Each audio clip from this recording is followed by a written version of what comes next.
Well, welcome everyone to Mindful Mondays with Laura Cross, where we are your resource for education, connections, and collaborations to support you on your wellness journey. And I would like to start by thanking sponsors Seb Brantigan, White Sands Premier Travel, and Quantum Awakening for their sponsored appearance, because these sponsored appearances is what makes Mindful Mondays possible. But we are thrilled to welcome our guest speaker today, Seb Brantigan. He is the co-founder of DBSS Digital and a true pioneer in the realm of digital marketing and automation. With nearly a decade of experience helping 7- and 8-figure earners amplify their marketing strategies through cutting-edge automation systems, Seb is here to share his insights on how AI can transform not just business, but lives. And as a world traveler and a cultural enthusiast, Seb believes that true success comes from connection and collaboration. His passion for empowering others is contagious, and his proven strategies will inspire you to elevate your game and embrace innovation in your journey to success. Seb, thank you so much for joining us today. Hi, Laura. Yeah, it's a real pleasure, and I'm excited to be here today and hopefully share some good stuff that's really valuable for everyone. So thanks again for having me here. Oh, absolutely. So tell me, what inspired you to dive into the world of digital marketing and automation? Really great question. I mean, for me, it's something that I really found by accident. So back when I was, 17, 18, I was working a full-time job and I really wasn't sure what I wanted to do with my life, in all honesty. So I was trying to find different ways to make money online, tried to understand starting businesses. Then I really got into marketing, and basically I built a bit of a brand for myself through social media, predominantly through Facebook, by sharing what I'd learned in terms of marketing with other business owners. And then I had my first client reach out to me wanting to learn social media, automation, digital marketing. And really from then, that was back in 2015, 2016, when I got that first client. From that point when I started to grow a business out of it, and it's here I am now. So that was kind of the beginnings of it. So fast forward to today, yeah, that's really how it first started in a nutshell. Yeah, and there's so many people that struggle with it. I think a lot of people fight it when marketing's never normally a big thing, and then you've got social media thrown on top and everything. So yeah, I think it's more and more people are need to know more about. I'm sure you've been through a lot of trial and tribulations with getting it to work. Yeah, definitely. It's yeah, there's definitely been a journey, really learning and understanding digital marketing, applying it to my clients and other businesses as well. Yeah, it's definitely, yes, I've seen a lot of horror stories and, had a lot of things go wrong, made a lot of mistakes. So yeah, it's definitely, like I say, been a real journey. Yeah, can you share maybe like part of, like, is it kind of like the transformative power of automation for a business? How does it? Yeah, of course. So how does that come into play? Well, yeah, there's a lot of aspects to it. One of the things that I look at when it comes to automating something in your business or looking at automation is the idea of automation is just doing something automatically that you'd otherwise do manually, in other words. So one thing I always get people to look at in your business is what's taking up the most amount of your time. And even I've even applied this to things in my personal life where it's even something simple like forgetting to take the bins out, that we call it here in the UK, or the trash, right? Even putting like reminders to send you a text message to empty the bins once in a week. You can use it for anything. But going back to my original point, it's about looking at what's taken up the most amount of time in your business, what's costing you time and therefore costing you money, and then looking at automating that.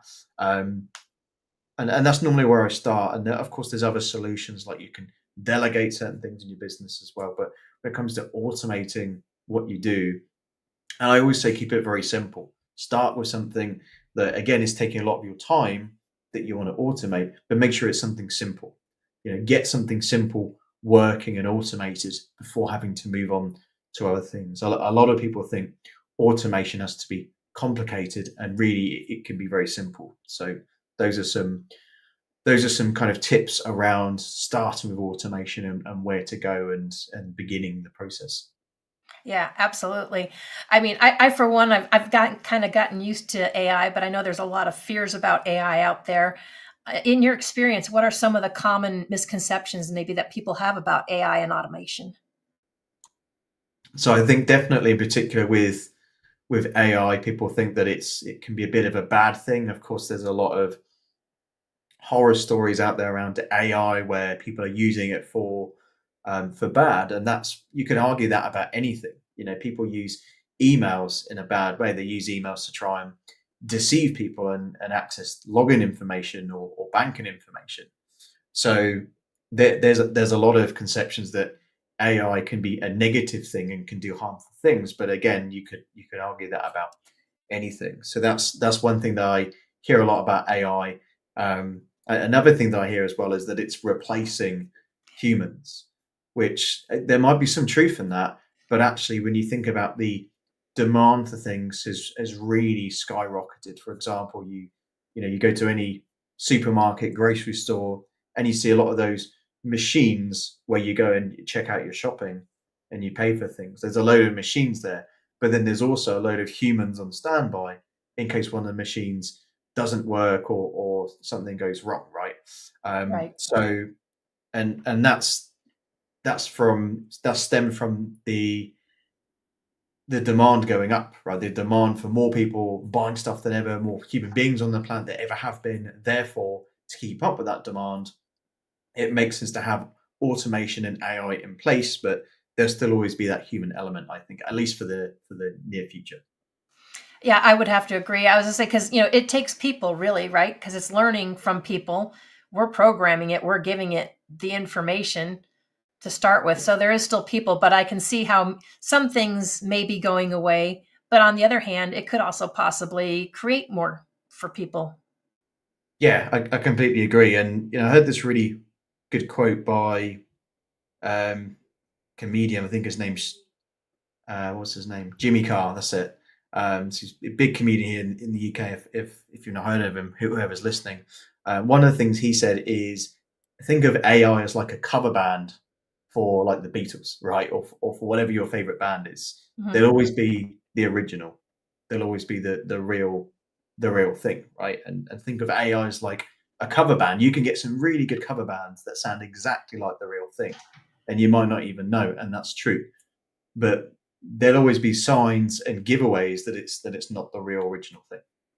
So that's the way I always like to think of it. And no one ever thinks anything negative about cover bands either. Right. Generally speaking. So that I think is a really good analogy when it comes to thinking about AI and automation. These things are here to help you. Of course, they do require a bit of, I don't like to use the word programming, but a bit of initial input and a bit of training perhaps in using them the right way and using the most effective way. They're not always like a plug and play type of thing. It takes a bit of initial work to get it exactly how you're looking for it to be. But that's how I approach it, and that's the way I look at it. Yeah, and I like that analogy because in some ways it could also be flattering too. If you had a cover band, someone thought enough of you or your thing to make a cover of it. But so how can small businesses leverage the automation um, without overwhelming their resources? Yeah, really good question. So I guess touching on what I mentioned earlier, starting really simple. So going more specific with, well, where do you start? That's great, but what do I actually start with? Well, it can be something really simple, like when someone purchases a product or becomes a client of yours, that's a process that you should automate in terms of fulfillment and onboarding. So if someone makes a purchase with you, becomes a client, then it makes sense to automatically send them a welcome email as soon as they make a payment to you, as soon as they purchase. And of course, you want to have tracking on that to know that. Sending them a welcome email with all the information that they need. That's a really good place to start. And I think that's a really important one because you might not be getting loads of customers or loads of clients. Maybe you're in a business where maybe you sell something that's a high price, so you don't get hundreds of customers a month. I still think it's really important to start with something like that because A, it's simple, and B, I've heard of businesses, lose customers because they've not had something simple in place. If someone has has just spent a big amount of money with you, and they're not taken care of, and they're in a bit of a delicate mindset as well. If they're not taken care of, they're not getting the information, or that they get that feeling of, I've not got what I've paid for. It can create buyer's remorse. You could get refunds, chargebacks, could create a bit of unnecessary friction. So that's a really good place to start with, automating that onboarding process. You wouldn't have to automate all of it, but just a very simple welcome email. Here's your next steps. Here's where to go if you're not sure. And it's amazing. I spoke to, and this was really interesting, a friend of mine was running a multiple six figures, now a 7-figure business. When I started working with him, they'd got to multiple six figures without something as simple as a welcome email for new customers. So, but they were having a lot of problems with, again, refunds, chargebacks. They're having a lot of customer complaints. And this was one of the big reasons why.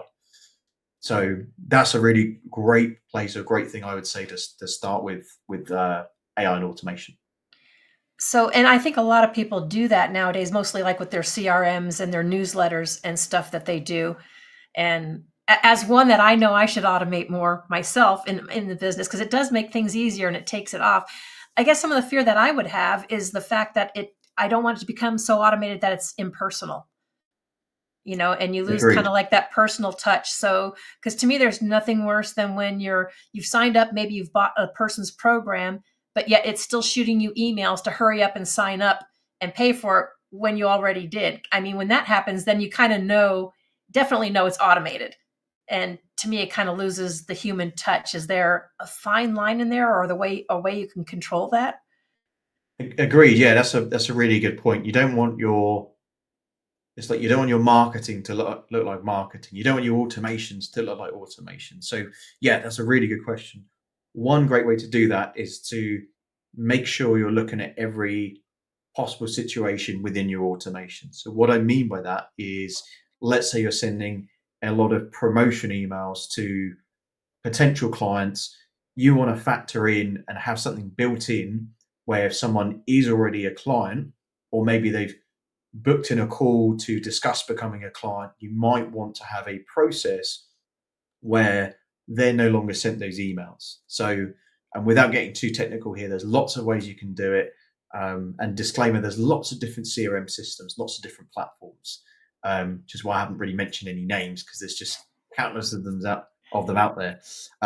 But what you can basically do is have something called a tag or a list, or basically a way of knowing who's a customer, who's a client, who's an ex-client, maybe who has complained or created a chargeback request. Basically, you want to segment your audience, so you know who's a prospect, who's a client, and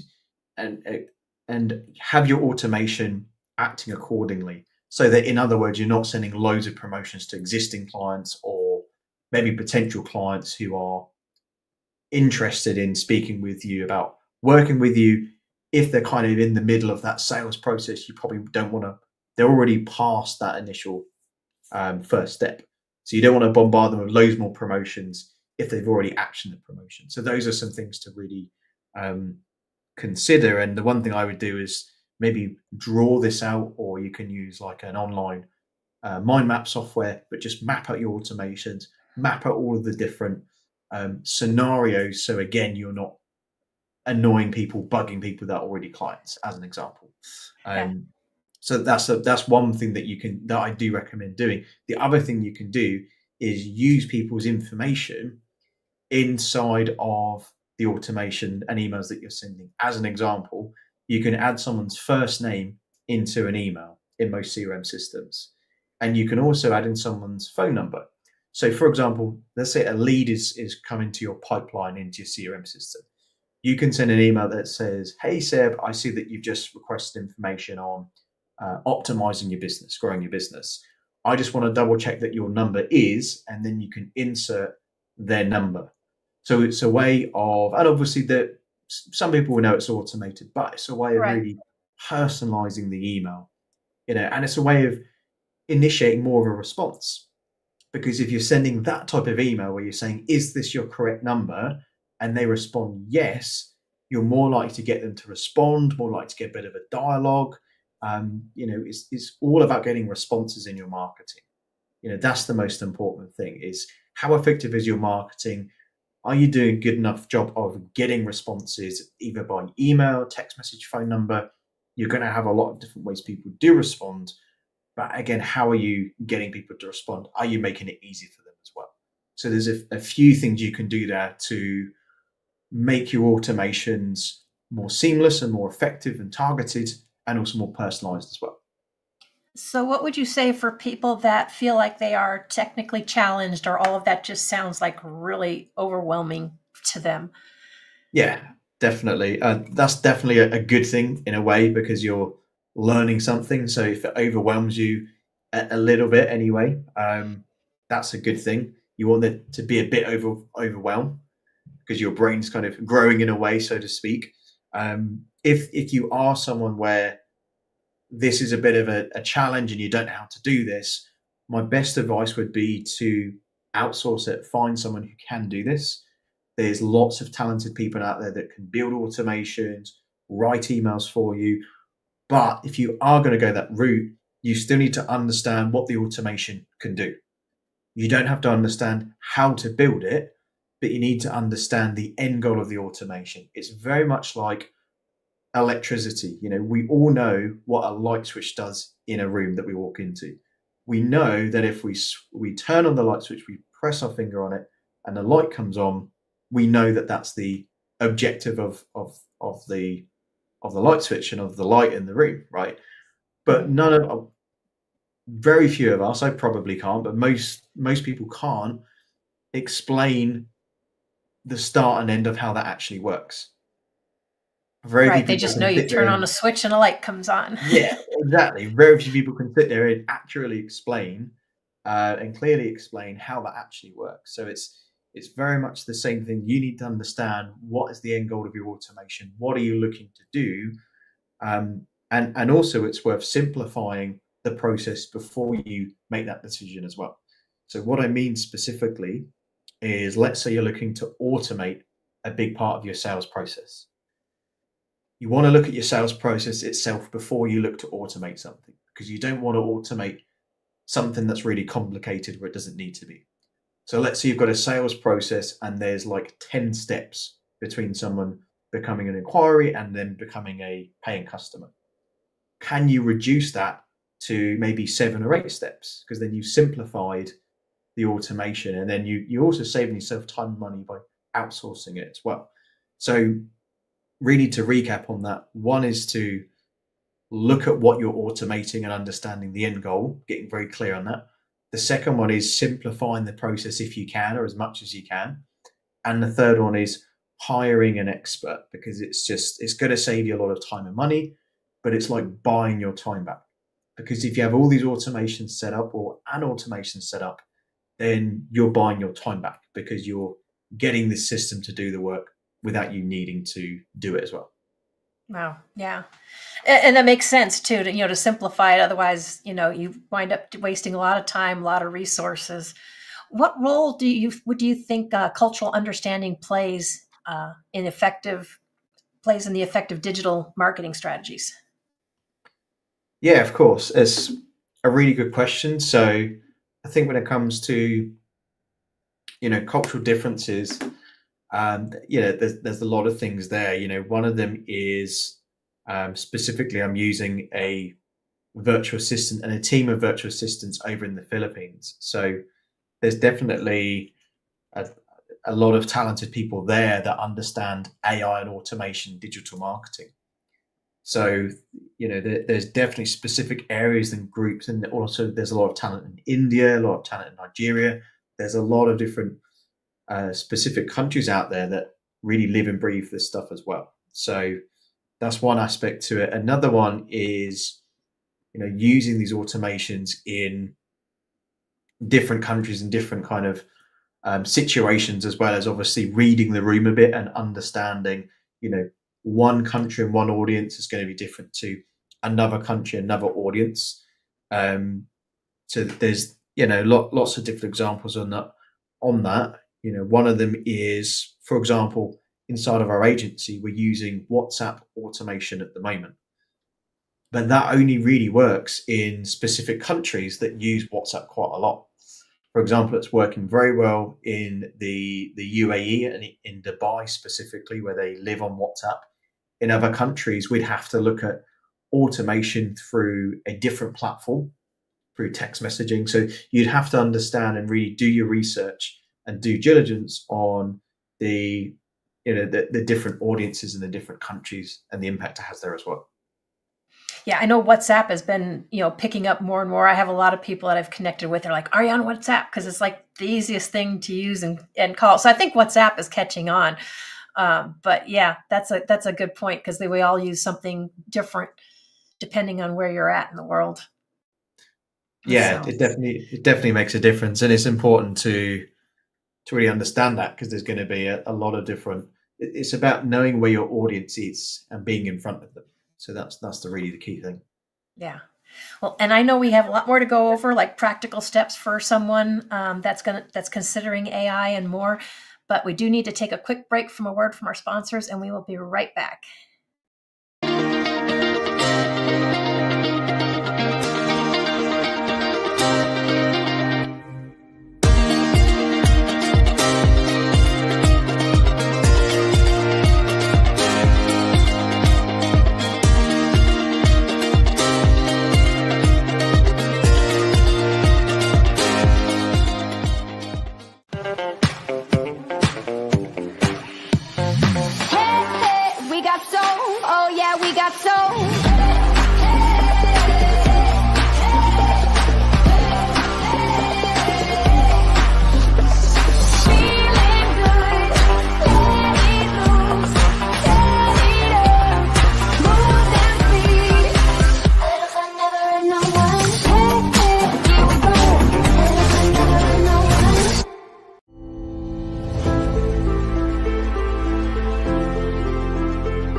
So, Seb, you've helped a number of 7- and 8-figure earners scale their marketing efforts. Can you elaborate on how you help them do that?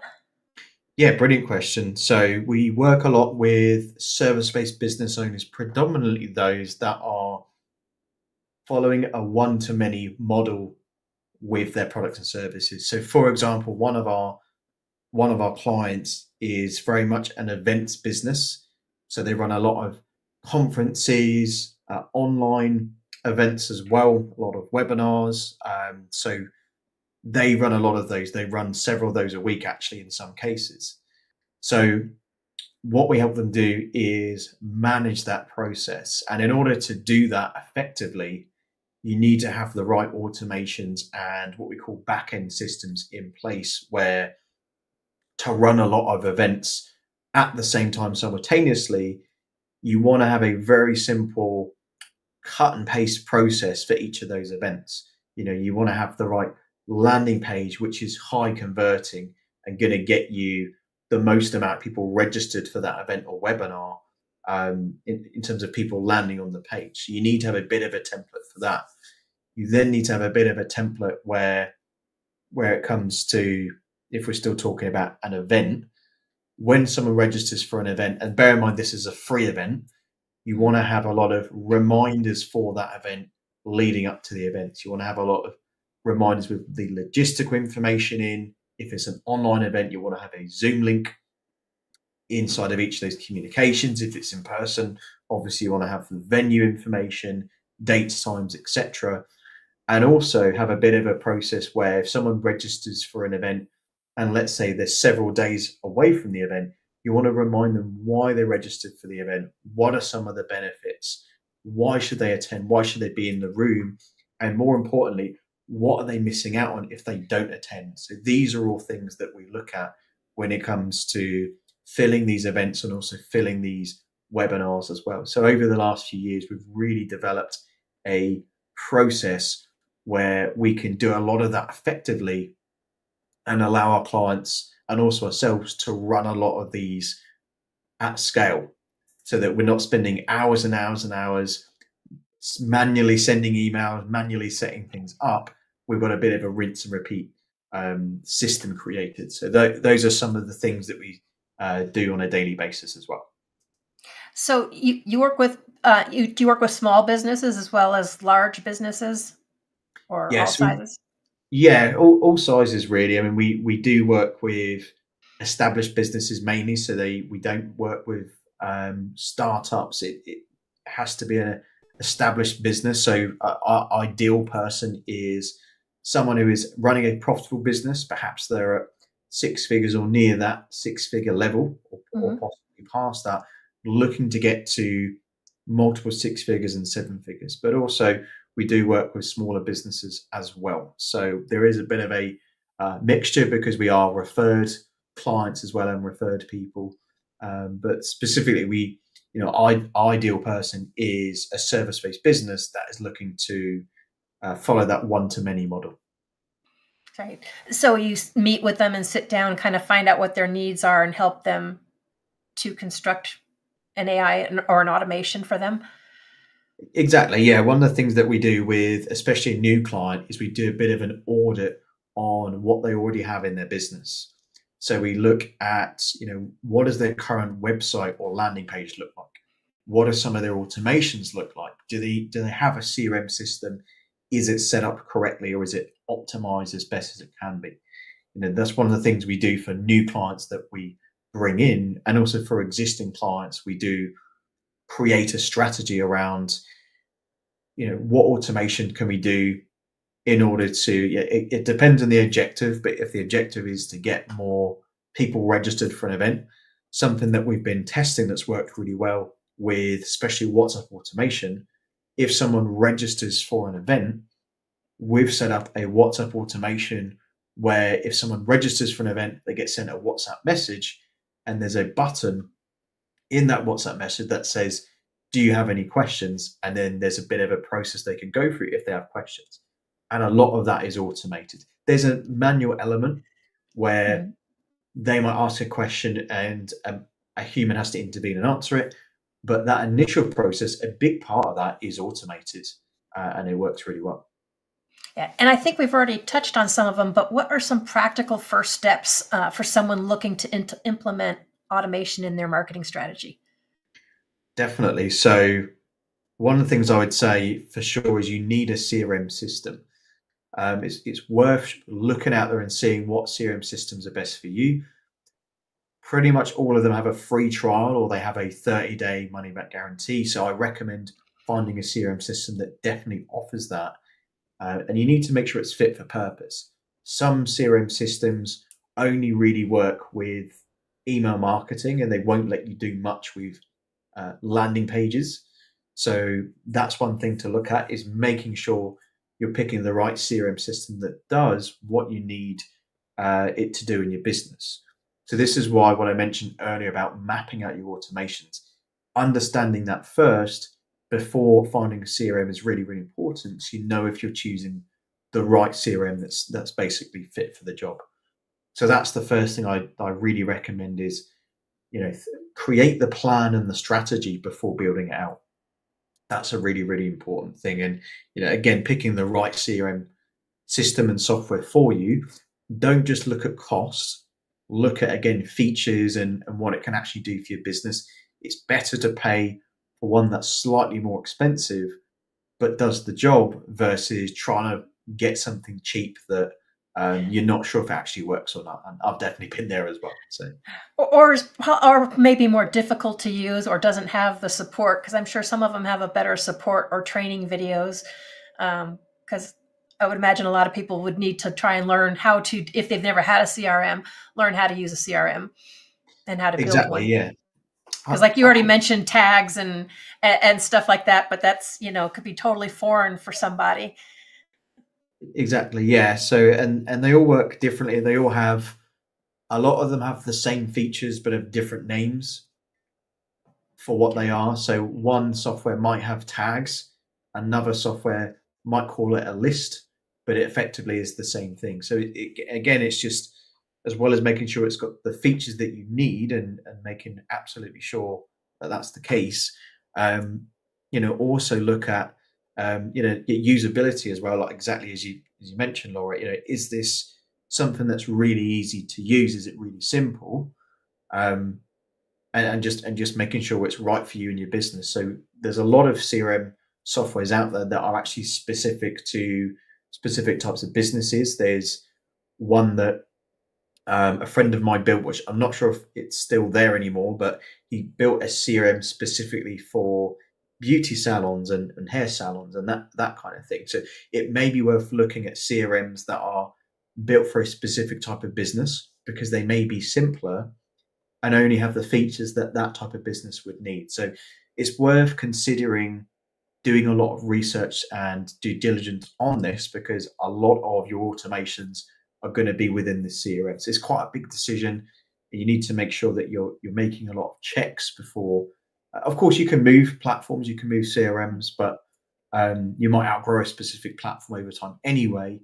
But it's worth making that time investment, just making sure you're picking the right one in the beginning, so you're not having to move too early in the process in your business. Yeah. And would you say it might even be good to find maybe like a similar business or someone that's similar to you that's using one, to kind of see if you like how it's going and find out what they're using as well? Yeah, agreed. Yeah, one thing that I do in my industry as a digital marketer, I've got other friends who are digital marketers as well, and quite often we'll talk and discuss the new things that are coming up, the new softwares, the new tools, and we'll kind of share, bounce ideas off each other as well. And it may even be worth, if you do have a competitor, and you know that they're using good software, good business, it might be worth just saying, "Hey, can I pay you for an hour of your time to learn about what you're doing?" The answer might be no, but if you're saying, "Hey, and if this is a business, that maybe they're kind of a new business, or it's just worth asking if they're open, especially if they do consultancy anyway. Some Yeah. businesses do." And just saying, "Hey, do you mind sharing a few things you're doing?" You don't have to ask them for everything, but you can say, "Can you show me what software you're using and give me an idea of the software?" That's different from saying, "Can you show me all of your tricks and trades and secrets in your business?" You got to word that the right way, obviously. But Right. yeah, You're not asking them to give up all your secrets, just trying to kind of figure out what works for you. But yeah, and that's true, because in a lot of the world, everybody still looks at things as a competition. Me, I prefer to look at everything as a collaboration. But I know the whole business world is not at that state yet. So, but how do you ensure though that the human element remains intact when you're using AI tools? yeah, that's a really good point. So the best thing I would say is create that personalization, that personalized touch. That's really, really important. Um, and what I've seen people do is actually be transparent about when they are using AI as well. So, for example, one of the things we're doing is we're testing out something where when a WhatsApp message is sent through an AI software, we will say, "Hey, this is your friendly or your bot friend Liz," who will give the bot a name, and we'll just be honest and say this is an Mhm. AI tool. Like, there's no point um, trying to hide that or dress it up in a certain way. And I think people respect that honesty. So that's one way of looking at it.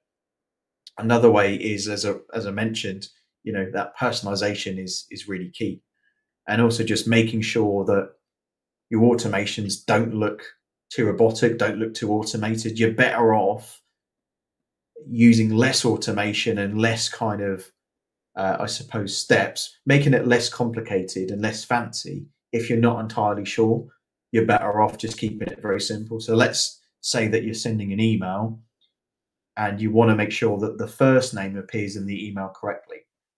Make sure that you do that before then trying to use like dynamic links and then trying to put loads of other things in the email, and you're not sure how they work. You're better off just send something really simple. So start with something simple, make sure it works, do a lot of testing, have other people test your automations, and that's the best way I would do it. Yeah, I've seen, as a matter of fact, a lady do one of her videos, and she flat out said on there that this is her AI version of her, and if she wouldn't have said it, you probably wouldn't have even been able to tell. But she's like, it's 2 a.m. I don't look right. So she had the whole AI thing do the video and the tutorial, for her. But like you said, she was transparent, and I can appreciate that. But it was wild, because had she not said that, I would not have probably realized right off that that was even AI. I would have thought it was her. Yeah, there's a lot of the technology is always getting better and always improving. So there's definitely a lot of those are some really useful tools. In fact, I was speaking with a client the other day, and he's created an AI version of himself. He's a life coach, so he's created an AI version of himself that works through WhatsApp and is powered by WhatsApp, that he's sharing with his clients, so that he can, exactly as the example you said, he can literally coach people at 2 in the morning, and it's personalized to the client as well. So the client is sending in a question, that like a very specific question about their situation. Maybe it's a question about how can I improve my relationship, and then giving a bit more context to this AI bot, and the AI bot will then read that and respond to it.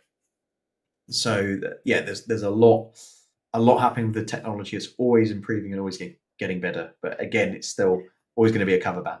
Oh yeah, it's like computers and technology. You can buy a new phone today, and tomorrow it's going to be outdated, because they're already working on the next thing. But what advice would you give to those who are hesitant about embracing AI in their business practices? So I would say, look at the upside rather than the downside. Think about how your business is running at the moment. If you're spending too much time on low value tasks, then it's worth looking at AI and automation. It's even potentially worth blocking out half a day or even a whole day to really understand what it can do. Even if you don't understand how to do it, it's just understanding the potential of it, and understanding and putting together again what it can do for your business. So I think it's worth dedicating some specific time to it and really understanding it. I think a lot of people don't understand its potential, like I say. So I really think, and other ways that you can do this, we've touched on this earlier, look at what other people are doing with AI. Go to their website, go through their sales cycle, their funnel process, whatever it is, their adverts, so you can see this process as well. A lot of other businesses are using it.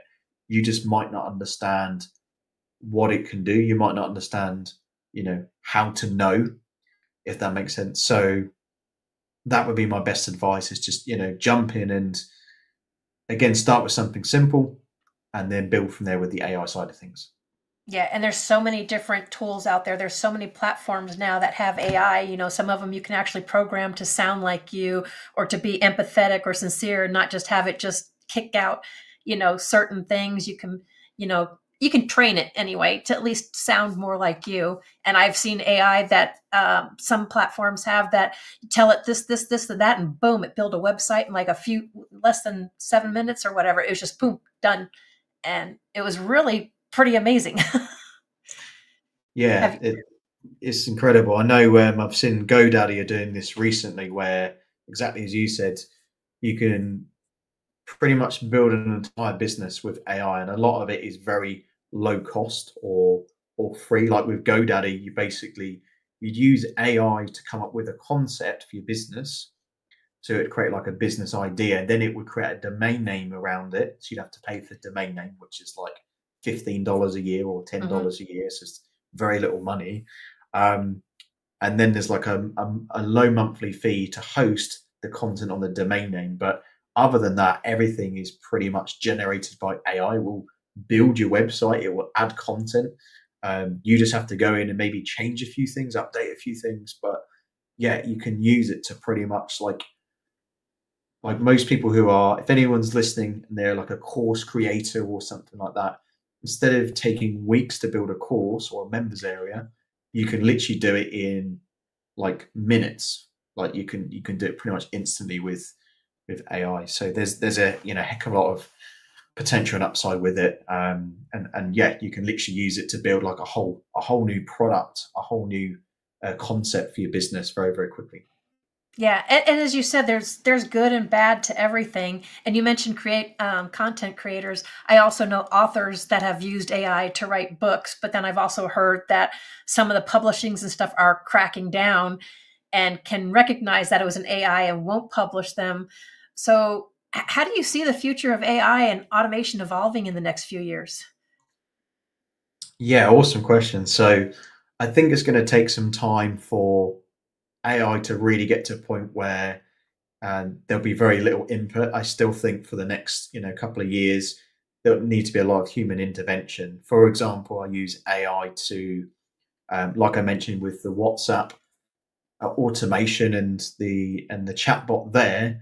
Um, we're still in testing phase with that, but we're still having to make changes and tweaks to the input of the AI and the input of the bot, which is powered by ChatGPT. So the way that that works, for a bit of context, is it will try and close the deal over WhatsApp.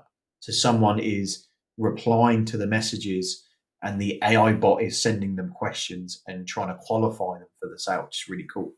So that's one example of, but even then, again, we'll need a human being to intervene when Mhm. that person is qualified and the bot has effectively done its job. So there's still human intervention needed there. Another example is we use AI to write marketing emails, but there's still human intervention needed there, where we'll use the AI to create the bulk of the content, but we'll need an AI or a human even to double check the AI's work, make sure it's fit for purpose. So there's definitely, I don't think that at the moment there's enough technology or enough kind of knowledge. The AI is not experienced enough to be fully like standalone in a lot of cases. So, I reckon the next couple of years things are probably not going to change a huge amount until that kind of point where it's more standalone. So, but I definitely would say, start looking at AI now. It's definitely not too late. And ChatGPT is free. They have a paid version, but you can do most of what you need to for free.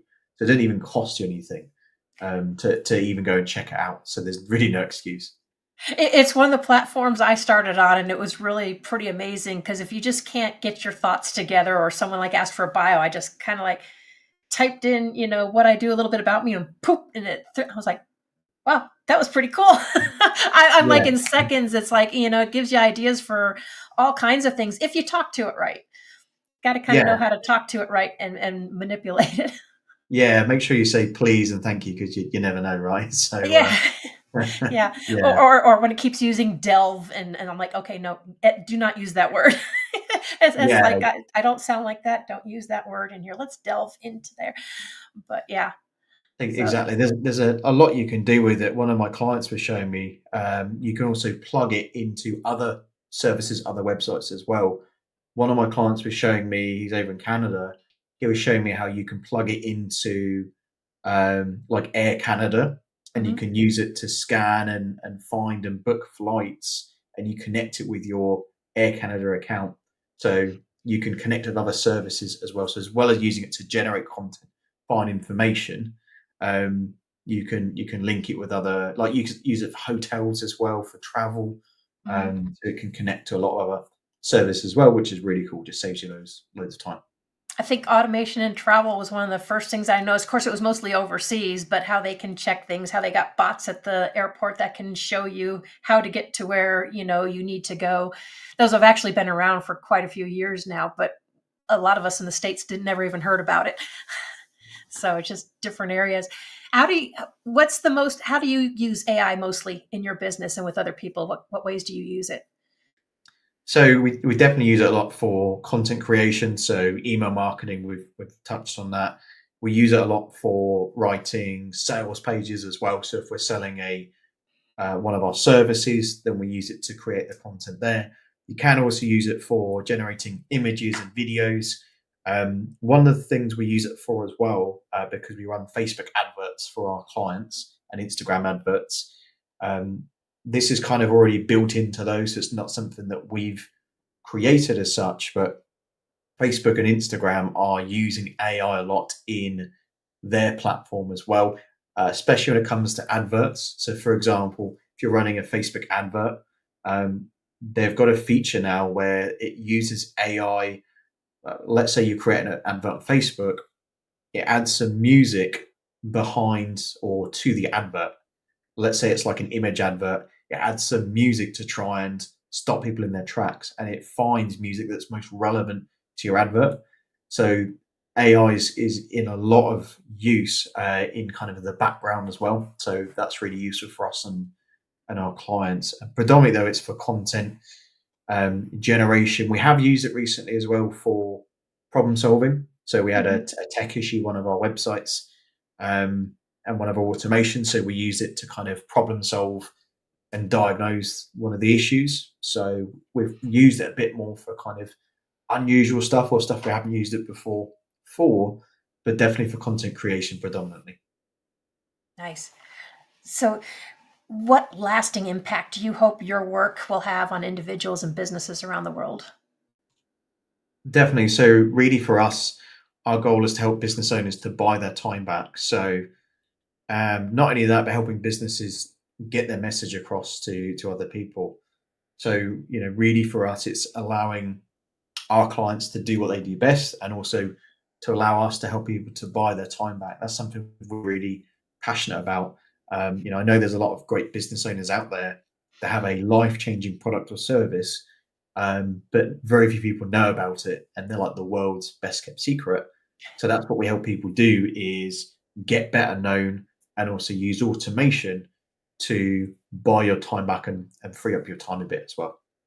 Yeah, and that's a very good point, because a lot of people become entrepreneurs or go into business so that they have more time with their family, but then it winds up being the opposite because they spend so much time in their business instead of having things automated and easier. But it can really be a time saver when you get the right one and you know how to use it. Yeah, it definitely takes some time and some testing and experimenting. We'll consider ourselves like scientists because we always experiment all the time, but it definitely takes time to find that perfect process for sure. Is there anything in particular you would say that people should be aware of or watch out for? I think definitely not overusing automation, and make sure you're being yourself and being authentic. So we've kind of covered a little bit of that, but I think just making sure that you're getting your true message across, and you're using automation to enhance that, and not allowing that to overtake your messaging as well. So what I mean by that specifically is a lot of people misuse AI, where they'll ask AI to generate a very generic email that doesn't really match their brand voice or their brand guidelines, and then they use it in their marketing. So that can be quite damaging to your brand and your business. So my advice would be, make sure that you are using AI, but you're really training it and setting it up the right way. And the same with your automations as well, making sure that it fits you and your brand. And because people will know if it's not you and it's not your voice, if they've been following you for a while, or they're even a customer of yours. So that's really important to understand as well. Yeah, definitely. Yeah, like I said, like those emails, it's like some of them, it may be worded like them, but when it's hit me up on the same thing, it's like, okay, now I know I'm in there. I'm just in an automated cycle. So, Seb, you have a YouTube channel as well, right? That's correct. Yeah. And so you give people, what do you do on the YouTube channel? Give people some tips and techniques for the AI automation, or Yeah. So on my YouTube channel, I cover how to use AI marketing to buy your time back. I cover a lot of strategies around lead generation and really marketing in general. I also do share some specific tools and resources and tips on specific softwares as well, and CRM systems, and how you can use those in your business. So if you want some more specific stuff, that's a good place to go. Definitely. oh yeah, it's definitely good. Like I said, there are so many out there to choose from too, because that can all get to be a time suck and overwhelming too when you're trying to dig into everything, especially if you're a one person band running your business.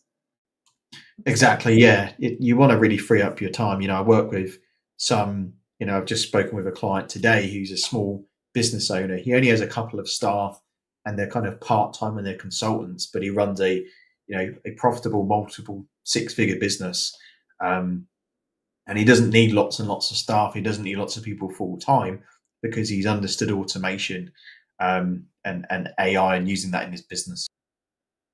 Yeah. And I just spoke with somebody recently, not long before we had even got on here, that was emphasizing the need for, CRM and automating things. They're like, take it from me, or you wind up in the hospital trying to, do everything yourself. You run yourself into the ground. So, but yeah, it really can do a lot. We have a few minutes left. What would you like to leave with everybody with today? Definitely. So, the way I'd like to leave it is kind of covering some of what we already covered, but just get started with AI and automation. Just find your feet with it. Again, find an expert if needs be who can find the right automations and AIs and set out for you and your business. That would be my best suggestion, because it's just going to save you so much time in the long run. So that would be my suggestion, is just make a start on, and you don't necessarily have to do AI and automation at the same time. Just pick one or the other. With a lot of people, automation is probably the best place to start. Again, simple automation such as welcome emails for customers, or maybe some follow-up emails for potential clients, getting them to become a client as well. And it's about understanding the end goal as well. Being very clear on the end goal is really, really key. So that would be my best advice. And of course, hiring experts as well is really going to save you a lot of time. You may only need to hire someone for a few hours if it's going to be some simple automations. You may not even be spending that much money, but you're just buying your time back, and that's something you can never. You can't get more time back. You can get more money back, but you can get more. You don't want to be spending weeks and months figuring out automations and spinning new wheels when you don't have to. Even if it costs you what might be a lot of money to you to hire someone to do this for you, I recommend whoever it is and whatever route you go down to do that, it is up to you. But it's just, it's something really worth doing. Yeah, and definitely it could be worth more in the long run. Like I said, if it's costing you your health and stuff, then it's really costing you more than what it would have cost to just hire somebody, like you said, even for a few hours, to get that help and support and get everything rolling. So Agreed. Yeah, it's super, super key, and I can't recommend it enough. Going that route, it's just 80% done is the new 100% done. Like, it doesn't have to be perfect. Don't wait till things are perfect. Obviously, automation has to work. That's really important. So that's why I say it's got to be 80% done, because it's got to be right. It's got to be correct and functional. But it doesn't have to be 100%. You don't have to be a perfectionist. Take that from me, who's a recovering perfectionist. you and me both. I have ditched perfectionism. I tell people I am perfectly imperfect. I am good with it. You live happy. You live happier. You live longer that way. But agreed. Seb, thank you so much for taking the time to be on here. And everybody, there's his YouTube channel. The QR code is up in the corner, so definitely check those videos out, especially if you're trying to figure out what platform or what strategy. Or definitely reach out to Seb. He obviously is very well versed with marketing and AI and automation. And I want to thank you for taking the time to share that with everybody today. Great stuff. And thanks again once more for having me on here. And I hope it was really useful what I shared. And very, very excited to hear the feedback. It's been really, really good. Really enjoyed it. You bet. Thank you. So everyone, have a wonderful week, and we will see you next time.